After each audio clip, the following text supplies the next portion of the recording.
Hi viewers and subscribers, ನಾನಿವತ್ತು ನಿಮಗೆ Tumakuru special ಹುರುಳಿಕಾಳು ಹಪ್ಪಳ ಮಾಡೋದನ್ನ ತೋರ್ಸಕ್ಕೆ ಬಂದಿದ್ದೀನಿ. ನೋಡೋಣ ಬನ್ನಿ. ಹಾಯ್ ಅಕ್ಕ. ಹಾಯ್. ಏನಕ್ಕ ಮಾಡ್ತಾ ಇರೋದು? ಹಪ್ಪಳ. ಹಪ್ಪಳ? ಏನು ಹಪ್ಪಳ? ಹುರುಳಿಬೇಳೆ ಹಪ್ಪಳ. ಹುರುಳಿಬೇಳೆ ಹಪ್ಪಳ. ಏನೇನು ಹಾಕಿದ್ದೀರಾ ಅಕ್ಕ? ಹುರುಳಿಬೇಳೆ, ಉದ್ದಿನಬೇಳೆ, ಅಲಸಂದೆ ಬೇಳೆ, ಮೆಂತ್ಯ, ಮೆಣಸು ಎಲ್ಲ ಹಾಕಿದ್ದೀನಿ. ಯಾವ್ಯಾವ ರೇಷಲ್ಲಿ ಎಷ್ಟೆಷ್ಟು ಹಾಕಿದ್ದೀರಾ? ಉದ್ದಿನಬೇಳೆ, ಅಲಸಂದೆ, ಹುರುಳಿಬೇಳೆನ 1:2:3 ರೇಷಿಯೋನಲ್ಲಿ ಹಾಕಬೇಕು. ಮೆಂತ್ಯ ಮತ್ತೆ ಮೆಣಸನ್ನ ಸ್ವಲ್ಪ ಸ್ವಲ್ಪ ಹಾಕೊಬೇಕು. ಮೆಂತ್ಯ 1 ಸ್ಪೂನು. 10 kgಗೆ 100 ಗ್ರಾಮ್ ಮೆಣಸು ಹಾಕಬೇಕು. 10 kg ಹಿಟ್ಟಿದ್ರೆ 100 ಗ್ರಾಮ್ ಮೆಣಸು ಹಾಕಬೇಕು. ಮಿಲ್ಕ್ ಹಾಕಿಸ್ಬೇಕಾದ್ರೆ ಅದನ್ನ ಮಿಲ್ಗ್ ಹಾಕ್ಸಿದ್ದೀರಾ? ಹೌದು, ಮಿಲ್ಗ್ ಹಾಕಿಸ್ಕೊಬೇಕು ಫ್ರೆಶ್ ಆಗಿ. ಆಮೇಲೆ ಈಗ ಕಲಿಸ್ಬಿಟ್ಟು ಉಪ್ಪು, ಖಾರ, ಜೀರಿಗೆ ಎಲ್ಲ ಕಲಿಸ್ಬಿಟ್ಟು ಓವರ್ ನೈಟ್ ಹಂಗೆ ಇಟ್ಬಿಟ್ಟು ಆಮೇಲೆ ಚೆನ್ನಾಗಿ ಕೆಚ್ಚಿ ಉಂಡೆ ಮಾಡಿ ಅರಿಬೇಕು. ಈಗ ಇದಕ್ಕೆ ಉಪ್ಪು ಖಾರ ಎಲ್ಲ ಹಾಕಾಗಿದೆಯಾ ಹಿಟ್ಟಿಗೆ? ಎಲ್ಲ ಹಾಕಾಗಿದೆ. ಎಲ್ಲ ಹಾಕಿ ರೆಡಿ ಮಾಡಿದ್ದೀರಾ? ರೆಡಿ ಇದೆ ಇದೆಲ್ಲ. ಈಗ ಕಲಿಸ್ಬೇಕು. ಯಾವ ಹಿಟ್ಟಿನ ಅದಕ್ಕೆ ಕಲಿಸ್ಕೋಬೇಕು? ಏನು ಚಪಾತಿ ಹಿಟ್ಟಿನ ಅದಕ್ಕೆ? ಚಪಾತಿ ಹಿಟ್ಟಿನ ಅದಕ್ಕೆ ಕಲಿಸ್ಬೇಕು. ಅದಕ್ಕಿಂತ ಗಟ್ಟಿ ಕಲ್ಸ್ಕೋಬೇಕಾ ಅಥವಾ ಚಪಾತಿ ಹಿಟ್ಟನ್ನು ಕಲ್ಸಿದ್ರೆ ಸಾಕು? ಸ್ವಲ್ಪ ಗಟ್ಟಿ ಕಲ್ಸ್ಕೊಬೇಕು. ಚಪಾತಿ ಅಷ್ಟು ತೆಳ್ಳಗಾಗಬಾರ್ದು. ಗಟ್ಟಿ ಇರಬೇಕು. ಚಪಾತಿ ಹಿಟ್ಟಿನ ಹದಕ್ಕೆ ಅಂತ ಹೇಳಿದ್ರು. ಚಪಾತಿ ಹಿಟ್ಟಿಗಿಂತ ಸ್ವಲ್ಪ ಗಟ್ಟಿಯಾಗಿ ಕಲಿಸ್ಕೋಬೇಕು. ಈ ಹಪ್ಪಳ ಮಾಡೋಕ್ಕೆ ತುಂಬ ಟೇಸ್ಟಿಯಾಗಿರುತ್ತೆ. ಬಟ್ ತುಂಬ ಪ್ರೊಸೀಜರು. ಏನಂದರೆ ಕಾಳುಗಳನ್ನ ನೆನೆಸ್ಬೇಕು ಓವರ್ ನೈಟು, ಅದನ್ನು ಮೊಳಕೆ ಕಟ್ಟಬೇಕು, ಆಮೇಲೆ ಅದ್ರ ಸಿಪ್ಪೆ ತೆಗಿಬೇಕು, ಅದನ್ನು ಆಮೇಲೆ ಬೇಳೆ ಮಾಡಿಸಿ ಮಿಲ್ಗ್ ಹಾಕ್ಸಿ ಎಲ್ಲನೂ ಟೋಟಲಾಗಿ ಉಪ್ಪು ಖಾರ ಜೀರಿಗೆ ಅದನ್ನು ಮಾತ್ರ ಸೇರಿಸ್ಕೊಳ್ಳೋಂಗೆ ಬಿಟ್ಟು ಇನ್ನೆಲ್ಲನೂ ಹಿಟ್ಟೊಳಗೆ ಹಾಕಿ ಮಾಡಿಸಿರ್ತಾರೆ. ಇಲ್ಲಿ ನೋಡಿ, ಇದು ಈ ಹದಕ್ಕೆ ಬರಬೇಕು ಅಂದರೆ ಚಪಾತಿ ಹಿಟ್ಟಿಗೂ ಸ್ವಲ್ಪ ಗಟ್ಟಿಯಾಗಿ ಕಲಿಸ್ಕೋಬೇಕು ನಾವು ಹಿಟ್ಟನ್ನು.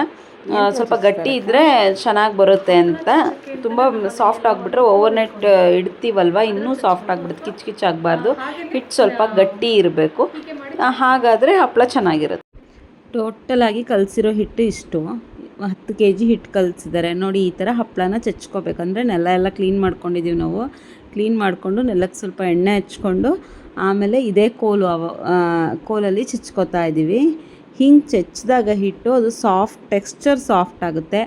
ಅಕ್ಕ ತಮ್ಮ ಇಬ್ಬರು ಸೇರಿ ಹಿಟ್ಟು ಚಚ್ಚಿದ್ದು ಹಪ್ಪಳದ ಹಿಟ್ಟಿಗೆ ನೋವಾಗುತ್ತೋ ಇಲ್ವೋ ಅಂತ ನಮ್ಮ ಕುಮುದಕ್ಕ ಟ್ರೈ ಮಾಡಿದ್ರೆ ಹಪ್ಪಳದ ಹಿಟ್ಟಿಗಿಂತ ಯಾರ್ಯಾರ ಮೇಲಿನ ಕೋಪತ್ನೋ ತೊಗೊಬಂದು ಹಪ್ಪಳದ ಹಿಟ್ಟು ಮೇಲೆ ಹಾಕಿ ಅಂತೂ ಇಂತೂ ಹಪ್ಪಳದ ಹಿಟ್ಟು ಚಚ್ಚಿದ್ದಾಯಿತು ನೋಡಿ. ಎಷ್ಟು ಸೀರಿಯಸ್ ಆಗಿ ಚಚ್ತಾ ಇದ್ದಾರೆ. ಕುಮುದಕ್ಕ ಎಷ್ಟು ಸಾಫ್ಟೋ ಅಷ್ಟೇ ಸಾಫ್ಟಾಗಿ ಹಿಟ್ಟಾಗಲಿ ಅಂತ ಚಚ್ತಾ ಇದ್ದಾರೆ. ಇವ್ರು ಚಚ್ಚಿ ಮುಗಿಯೋ ಅಷ್ಟೊತ್ತಿಗೆ ರಾತ್ರಿ 12 ಗಂಟೆ ಆಗಿತ್ತು. ಈ ಹಪ್ಪಳದ ಹಿಟ್ಟೆಲ್ಲ ಚಚ್ಚಿ ಮುಗಿಸೋ ಅಷ್ಟೊತ್ತಿಗೆ. ಈಗ ಅಕ್ಕಂದು ಏನು ಹೇಳ್ತಾರೆ, ಕೆಲಸ ಮುಗೀತು. ಈಗ ತಮ್ಮ ಶುರು ಹಚ್ಕೊಂಡವ್ರೆ. ಹಪ್ಪಳದ ಹಿಟ್ಟು ಚಚ್ಚಿ ಇವ್ರು ಬಿಡಿ, ಇವರು ಏನು ಅಂದ್ಕೊಂಬಿಟ್ಟಿದ್ದಾರೆ, ಅದನ್ನು ಹಪ್ಪಳದ ಹಿಟ್ಟಿಗೆ ಸುಸ್ತಾಗಬೇಕು ಹಂಗೆ ಚಚ್ತಾವ್ರೆ. ಚಚ್ಚಿ ಈ ಥರ ನೋಡಿ, ಈ ಕ್ಯೂಬ್ ಶೇಪ್ಗೆ ಈ ಥರ ಮಾಡಿಬಿಟ್ಟು, ಅಂದರೆ ಹಿಟ್ಟು ತುಂಬ ಸಾಫ್ಟ್ ಟೆಕ್ಸ್ಚರಿಗೆ ಬರುತ್ತೆ ಈ ಥರ ಮಾಡೋದ್ರಿಂದ. ನೋಡಿ, ಓವರ್ ನೈಟ್ ಸೋಕ್ ಮಾಡಿದ್ಮೇಲೆ ಈ ಹಿಟ್ಟು ಇಷ್ಟು ಟೆಕ್ಸ್ಚರಿಗೆ ಬಂದಿರುತ್ತೆ, ಇಷ್ಟು ಚೆನ್ನಾಗಿ ಆಗಿರುತ್ತೆ. ಅದನ್ನು ನಾವು ಉಂಡೆ ಮಾಡಿ ಈ ಥರ ಕವರಿಗೆ ಕಟ್ಟಿಟ್ಟಿದ್ದೀವಿ, ಯಾಕಂದರೆ ಒಣಗಬಾರ್ದು. ಆಮೇಲೆ ಹಪ್ಪಳನ ಈ ಥರ ಲಟ್ಟಿಸ್ತೀವಿ. ಅಂದರೆ ಯಾವ ಶೇಪ್ಗೆ ಚಿಕ್ಕ ಉಂಡೆಗಳು ಮಾಡಿಕೊಂಡು ಈ ಥರ ಲಟ್ಟಿಸ್ತೀವಿ. ಲಟ್ಟಿಸಾದ್ಮೇಲೆ ಅದೇನು ಅಂಟ್ಕೊಳ್ಳಲ್ಲ ಹಿಟ್ಟಾಕಿ ಲಟ್ಟಿಸೋದ್ರಿಂದ. ಮತ್ತು ನೋಡಬೇಕು, ಒಂದು ಕಡೆ ದಪ್ಪ ಒಂದು ಕಡೆ ಸಣ್ಣ ಆಗಬಾರ್ದು. ಎಲ್ಲ ಕ್ಲೀನಾಗಿ ಸುತ್ತನೂ ನೀಟಾಗಿ ಲಟ್ಟಿಸಿದ್ರೆ ಚೆನ್ನಾಗಿರುತ್ತೆ.